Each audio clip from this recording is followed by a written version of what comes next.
everyone, welcome back to Sydney and Starlet, and if you're new here, welcome, enjoy the videos. So today, me and Sydney are going to be reading Walt Disney, The Sword in the Stone. So let's begin.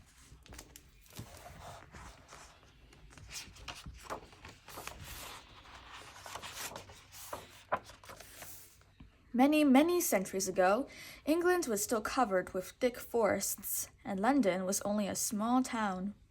The king died and left no heir to fill the throne of England. But one morning, the citizens of London found a magic sword planted in an anvil, placed on a stone. On its hilt was written a mysterious message. Only he who can remove this sword from the stone is worthy of the crown of England. A miracle! All the men in the kingdom, old and young, rich and poor, strong and weak, flocked to London to try to pull the sword out of the anvil. Not one succeeded. England was left without a king. The sword in the stone was soon forgotten, until a magician by the name of Merlin changed the fate of England. Merlin, the magician, lived in the middle of the forest. Every day he fought his creaky well. "What a nuisance, these Middle Ages," he would mutter. "To think it would be another 1,000 years before we invent running water." He had seen in his crystal ball that today he would have a visitor, and since in England one must serve tea to guests, the magician continued to struggle with the well. While Merlin was getting ready for his visitor, the two sons of Lord Hector, who lived in a nearby castle, went hunting. Kay, Hector's first son, was tall, strong, and very stupid. Wart was Hector's second son and had been adopted. He was skinny and quick. Kay always brought him along on a hunt because he was very good at driving out the game. As they were walking, a stag leaped out of the forest in front of them. "Aha!" said Kay. "Just follow my arrow. We'll have good meat for supper tonight." Kay drew and fired, but his arrow hit a tree instead. The stag was much too quick for him. "Wart, go get my arrow," he ordered, and without waiting, he left. Wart climbed up the tree and reached over for the arrow. Crack! The branch gave way and Wart crashed through the roof on a tiny cottage hidden under the tree. He landed right in Merlin's home. "Right on time," said Merlin. "I was expecting you." "Is this the proper way to pay a visit?" squalled a bad-tempered owl perched on Merlin's hat. "Welcome to my home. My name is Merlin, and this is Archimedes," said Merlin, pointing to the owl. "He isn't stuffed?" asked Wart, puzzled. "Stuffed? Stuffed yourself!" squawked Archimedes, offended. Wart had just met the most sensitive owl in the forest. Merlin poured Wart a cup of tea. "Look at this steam coming out of the teapot. In about 10 centuries, Dennis Papin will invent the steam engine. But that's another story. What's your name, my boy?" asked Merlin. "My name is Arthur, sir," replied Wart. "But everybody calls me Wart." "What do you want to be when you grow up, Arthur?" asked Merlin. "I want to be a knight square," answered the boy firmly. "Don't you want to learn and read big books? I am a magician and I know a lot of things." "I'll come to your castle and give you an education," suggested Merlin. But Wart was not convinced of Merlin's magical abilities. The old man seemed crazy. Merlin decided to pack his bags anyway. At his command, all the books, chairs, tables, plates, and dishes, carpets, and musical instruments squeezed into his tiny bag. "Do you believe me now?" Merlin asked a very startled Wart. "What was the big, round ball you packed in your bag?" Wart asked Merlin. "Ah, very good. An excellent beginning. This ball is a globe that represents the earth," answered the magician. "The earth? interrupted Wart. That can't be. The earth is flat. No! In the 20th century, people will travel around the earth. I am not crazy, just a little ahead of our times. Because you are a magician? Asked the boy. Magic can't solve every simple question, grunted Merlin, then added with a twinkle in his eye. Even magicians can get their beards caught indoors.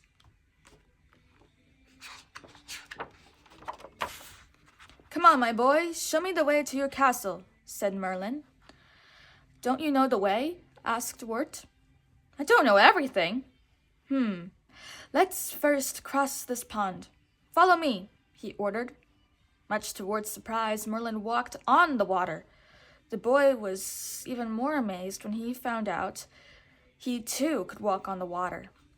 It was lucky that Wart could follow Merlin across the pond because a hungry wolf was close on their trail, squinting with pleasure at the thought of having Merlin and Wart for lunch. Merlin had noticed the wolf behind them.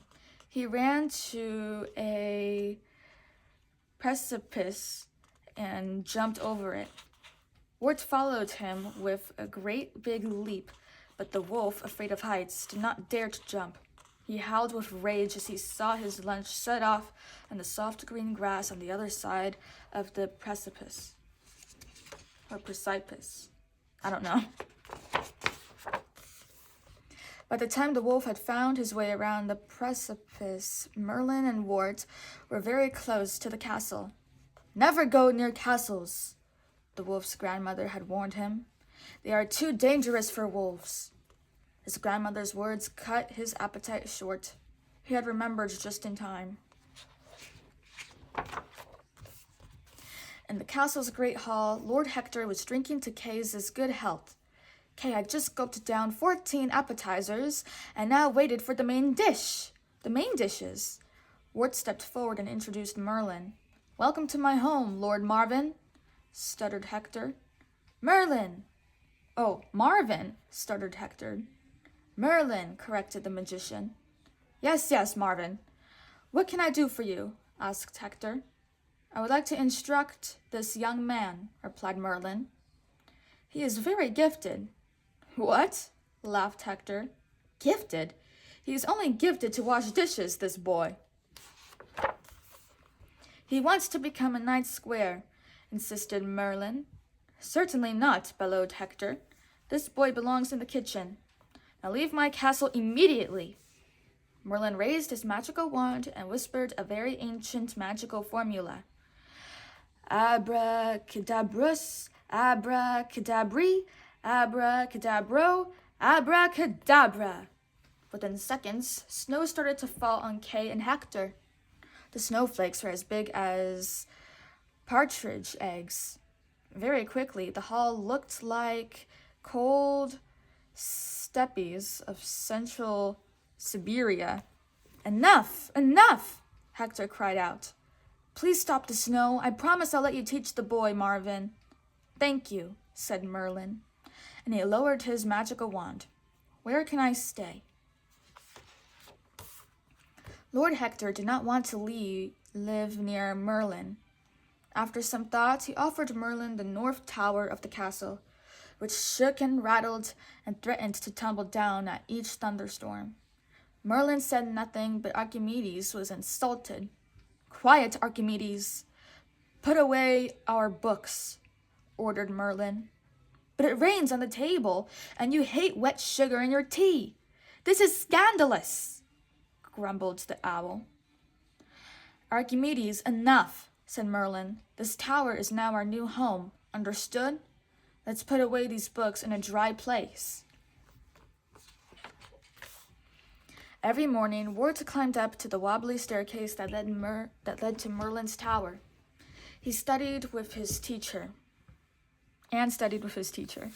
But one morning, he was late. Merlin was looking out his window when he saw a horseman gallop across the castle's drawbridge. How strange, he mused.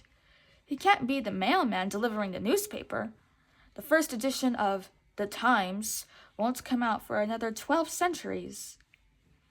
Just then, Wart burst into the room. He was very excited. A messenger has come from London. There is going to be a tournament, and whoever wins will be crowned King of England.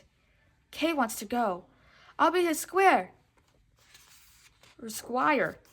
Or square. Merlin doubted that Kay would win, but every day Wart helped train his brother. He built a puppet knight on a horse. I'll hide behind the puppets, and at each attack I'll operate the spear, he explained to the wizard. Very clever, my boy. And when will this tournament take place? Asked Merlin. At the new year. I will go to London with Kay, answered Wart. Wart! Called Kay as he clunked his way across the courtyard in a heavy suit of armor. Is the spear in place? I feel great. I will swallow this puppet in one bite. Merlin laughed at his sleeve. Kay could not even climb up on his horse.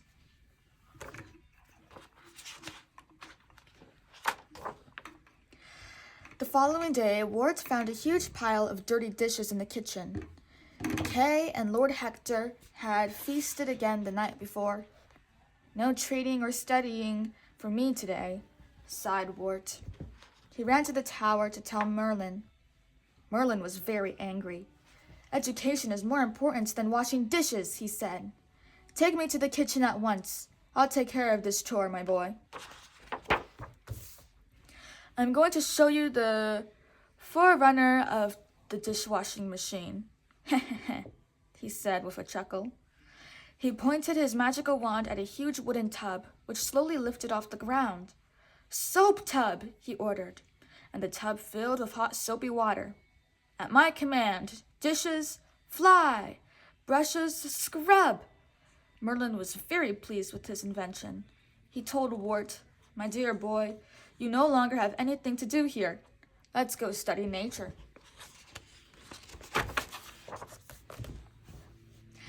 While the dishes were being done with the help of magic, Merlin, Archimedes, and Wart went for a walk around the castle. A calm river filled the moat around the castle to protect it from possible attacks. Do you know anything about the underwater world, my boy? Asked Merlin.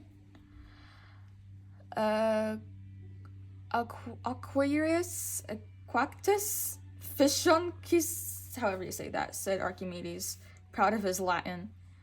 No, I don't, replied Wart, but I would love to swim like a fish. Is that so? Asked Merlin with a great big smile. Wart should never have opened his mouth. With a touch of his wand, Merlin transformed the boy into a fish. Wart couldn't believe his fins. Come on, my little fish, said Merlin, catching hold of him. We'll go down the river together. And with that, Merlin also changed into a fish. I love being a fish, said Wart, playing in the water. But the river, like the land, was full of dangerous and hungry creatures. Watch out, a pike, called out Merlin as the predator fish glided into view. Merlin quickly hid beneath the knight's helmet, stuck in the bottom of the river.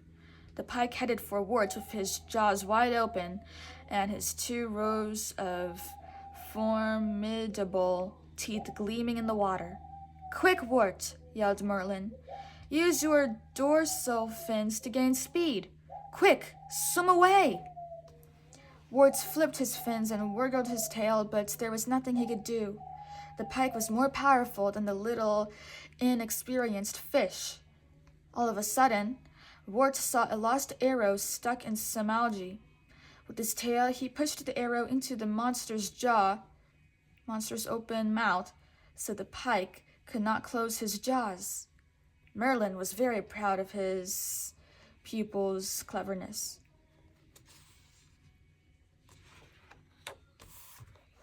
The pike was very angry. With one loud snap, he broke the arrow in 2 and chased after Wart even faster. Luckily, Archimedes was flying over the clear river, watching over his friend. In the last effort to escape the angry pike, the little fish leaped out of the water. Archimedes caught him in midair and brought him to shore. Wart was safe at last. Merlin joined the two on land and struggled to get the helmet off his head as Wart gasped for air. Archimedes was incensed. "May the devil eat you," he said to Merlin. "The worst insults for an owl. Change that fish back into a boy immediately. I am going to dry my feathers at the castle." With that, Archimedes flapped away. Wart was changed back into a little boy. "How long have we been gone?" he asked, worried that he had stayed away from the kitchen too long. Meanwhile, inside the castle, Lord Hector and Kay called for Wart, but the boy was nowhere to be found. They went to the kitchen to find him, but instead found Merlin's dishwashing magic in its rinsing phase. "By Jove," said Hector, "this is sorcery." "The work of the devil," agreed Kay. "Let's fight these demonical dishes and plates as real men would. Attack," ordered Hector. Lord Hector broke his sword, swinging at the frying pans and dishes. By the time Merlin and Wart reached the kitchen, Kay had broken almost every single plate, and the floor looked like the aftermath of a battle. Merlin lifted his wand to save any dish that was left to save. Kay was very angry. "You are fired! You are no longer my square, Wart," he shouted at his brother. "Excellent!" exclaimed Merlin. "Wart, let's continue with our walk." "In the river?" asked Wart, worried. "No, in the woods this time." In the forest, Merlin and Wart changed into squirrels and climbed an oak tree. "Ouch!" cried out Wart. "Something almost knocked me over." "That was an acorn. One cannot afford to underestimate the universal laws of gravity. Someone by the name of Newton will be the first to formulate them in about 10 centuries. You are much too young to know that, of course," explained Merlin. A lady squirrel scampered up the tree and took quite a fancy to Wart. "She wants a squirrel kiss," chuckled Merlin as he walked away. "That's obvious." Wart held the lady squirrel at bay, wondering how he could make her understand that he was not what she thought he was, but only a little boy.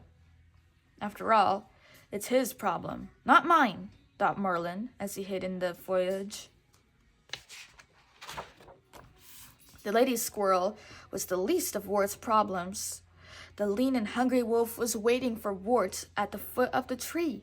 He licked his chops and circled around. Suddenly, Wart's newfound friend leaped onto the grass on the wolf's far side. Drooling at the thought of a catch, the wolf took off after her. She led him as far away from her new little friend as she could. Wart was moved by her courage. "Merlin! Merlin!" he called out. "Help her or the wolf will catch her!" Taking his human form again, Merlin leaped in front of the wolf. Frightened, the wolf ran away. Much to the lady squirrel's disappointment, Wart also became a human. "Don't be sad, little one," Wart told her. "We were not meant for each other, can't you see? I hope you find another squirrel very soon who can be nicer to you than I ever could be." Back at the castle, Merlin decided that he had studied enough science and opted for geography. Wart was a little disoriented. "Look at this map," started Merlin. "Everyone believes the world is flat as a pancake. A ship sailing far enough across the sea would then fall off the edge of the world. But that is nonsense." "But it is true," protested Wart. "The truth, my dear boy, is that the earth is round and turns around the sun," explained the magician. "That can't be true. Even I can see that the sun turns around the earth," said Wart. "Quiet!" shouted Archimedes. "You must listen to the teacher. The learned geography from the globe, not maps." After the geography lesson was over, Wart practiced writing At the blackboard, Archimedes' self-elected teacher on the subject, watched him closely. But Wart was preoccupied, and soon he asked Archimedes, "Could you teach me how to fly?" "What for?" replied the grumpy owl. "To see if the world is really round," was Wart's answer. Archimedes went to Merlin and begged him to change Wart into a fledgling. "I will be a good father to him," the owl insisted. Merlin consented with a laugh. He pronounced a magical formula, and Wart felt his wings grow. "Are you ready for takeoff?" asked the magician. He threw Wart up in the air outside the window. "Ooh, ah!" exclaimed Wart. "It's so high!" "Flap your wings, my boy. That's what they're for," instructed Archimedes. He took his role as a father rather seriously. "Well, good, little one. Watch the landing." "Oh, very good, little one. Watch the landing," cautioned Archimedes. "This is wonderful and a lot more fun than swimming," shouted Wart. "Naturally, my dear boy, flying is poetry in motion. Follow me to those clouds." "I'll follow you to the very last one, Archimedes," said Wart. Wart was to learn very quickly that the sky could be as dangerous as the river. "Careful, an eagle!" shouted Archimedes. "Turn, boy, turn!" Wart couldn't believe that a bird would attack another bird, but he had little time to wonder as he put all his efforts into trying to turn. "Just what I don't know how to do," he muttered under his breath. He spotted a chimney below and took a nosedive for it. Wart thought it was one of the chimneys of his father's castle. What a surprise when he landed in the fireplace of Madam Mim, the wicked witch. "Who are you?" she barked, furious at the intrusion. "What do you want?" "I wanted to learn how to fly, and Merlin—" "Who? Merlin? That old pile of rattling bones? I am Mim, the best sorceress in the country. Your Merlin is a clown compared to me," she boasted. Mim fell into a deep curtsy. "She is truly horrible," thought Wart.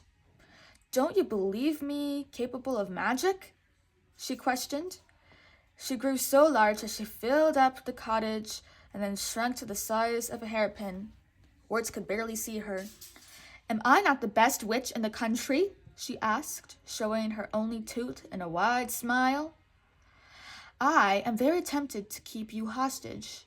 Let Merlin come and rescue you if he dares." She burst out laughing. Merlin appeared in the cottage immediately. He was very angry at Mim. "I will show you, Mim," shouted Merlin. "No, I will show you," Mim shouted back.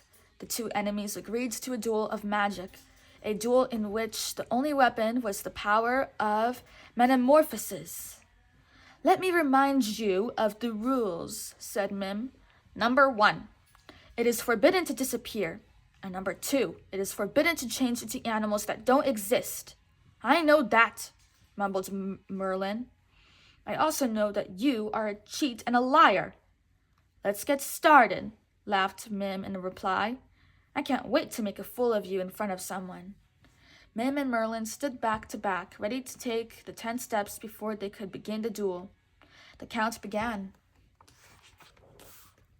"Mim, you cheated again!" shouted Merlin. The wicked witch had transformed herself into an alligator while they were still counting the 10 steps. The ugly reptile opened her jaws to swallow her prey. "Merlin, if that's how you want to play, fine with me," said Merlin, and he slipped into the shape of a turtle. Mim was afraid to break her teeth on the turtle's shell, so she angrily turned the turtle on its back. Merlin was not very comfortable on his back. He couldn't get back on his legs, so he changed into a hare and was off in a second. Mim quickly changed into a fox, and the mad chase had begun. The duel was quick and fierce. To escape the fox, the hare became a caterpillar. To eat the caterpillar, Mim changed into a chicken. Merlin, watch out for the chicken! She is going to peck at you, Wart cried out. The duel was most confusing.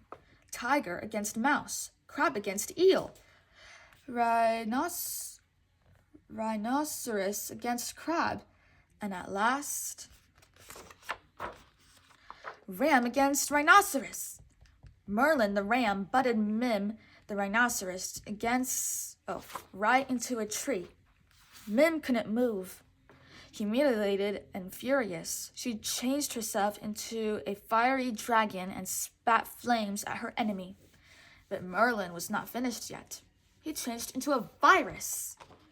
Mim caught a fever and ran home to bed with a 103-degree fever and scarlet spots all over her body. After the historic duel was over, Merlin and Wart returned to the castle. Kay was leaving with his father for the tournament in London, but his squire had fallen ill. What should he do? He couldn't go to the tournament without his squire or squire. What a dishonor! I am in good health. Take me to London with you, volunteered Wart. I don't have a choice, do I? All right, take my sword and put on your woolen clothes. It will snow. Wart was very excited, but Merlin was furious. Esquire, what a miserable future, and to think that I educated you, moaned Merlin. I don't want to see this tournament. Goodbye. With that, he vanished into thin air. Archimedes was fed up with Merlin's disappearing acts. He decided to stay with Wart and follow him to London. I don't like him taking holidays just like that without telling me where he goes or when he'll be back, growled the owl.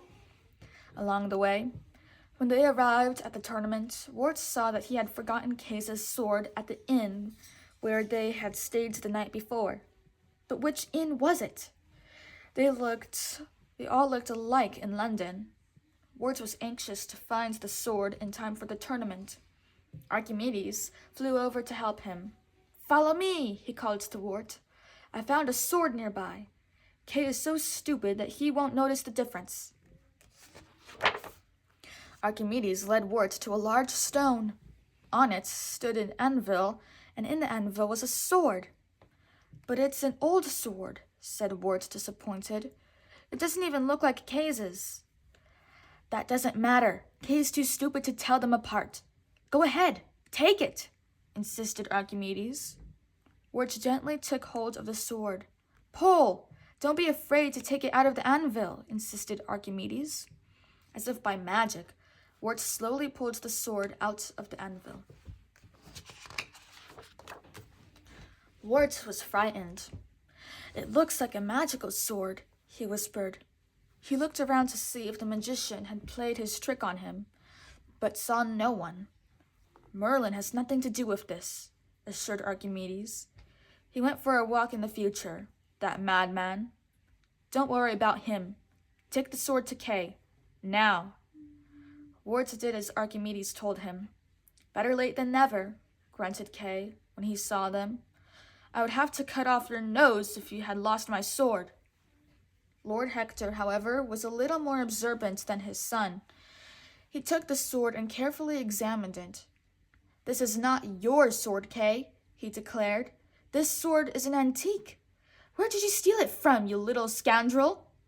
I found it planted in an anvil on a stone, confessed Wart sheepishly. Planted in an anvil? Repeated Hector.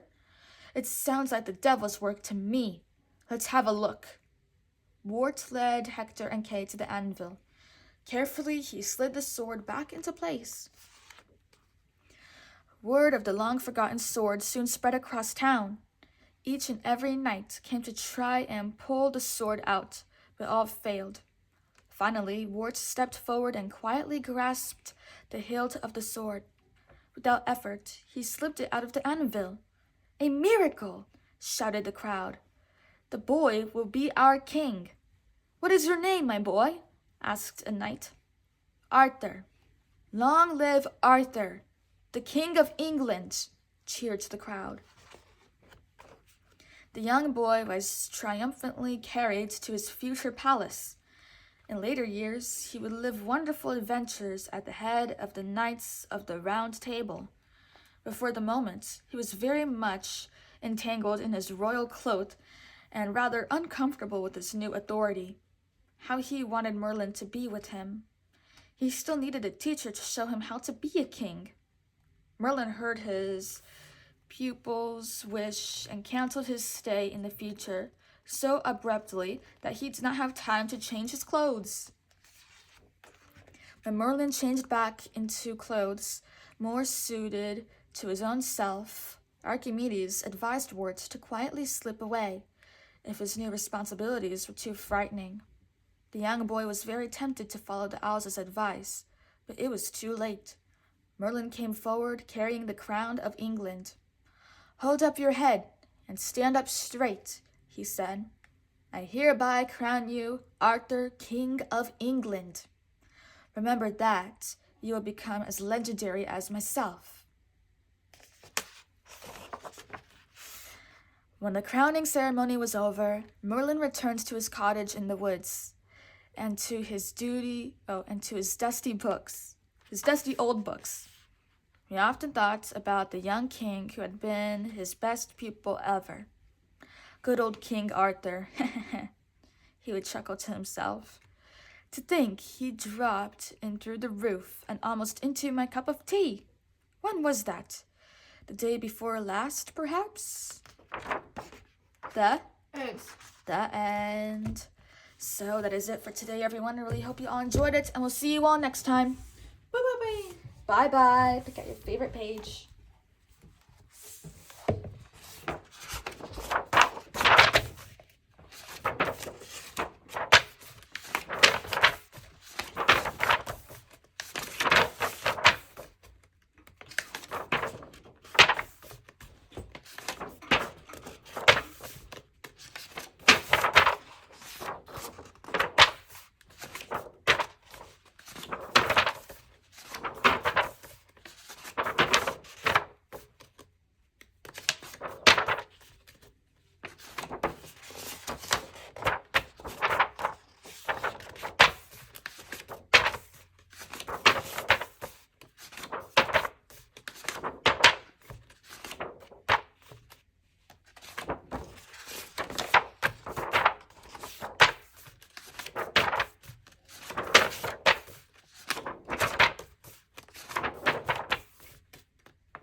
Who's your favorite character? Yuck. Arthur? Okay. Wart? Yuck. Okay. Bye-bye.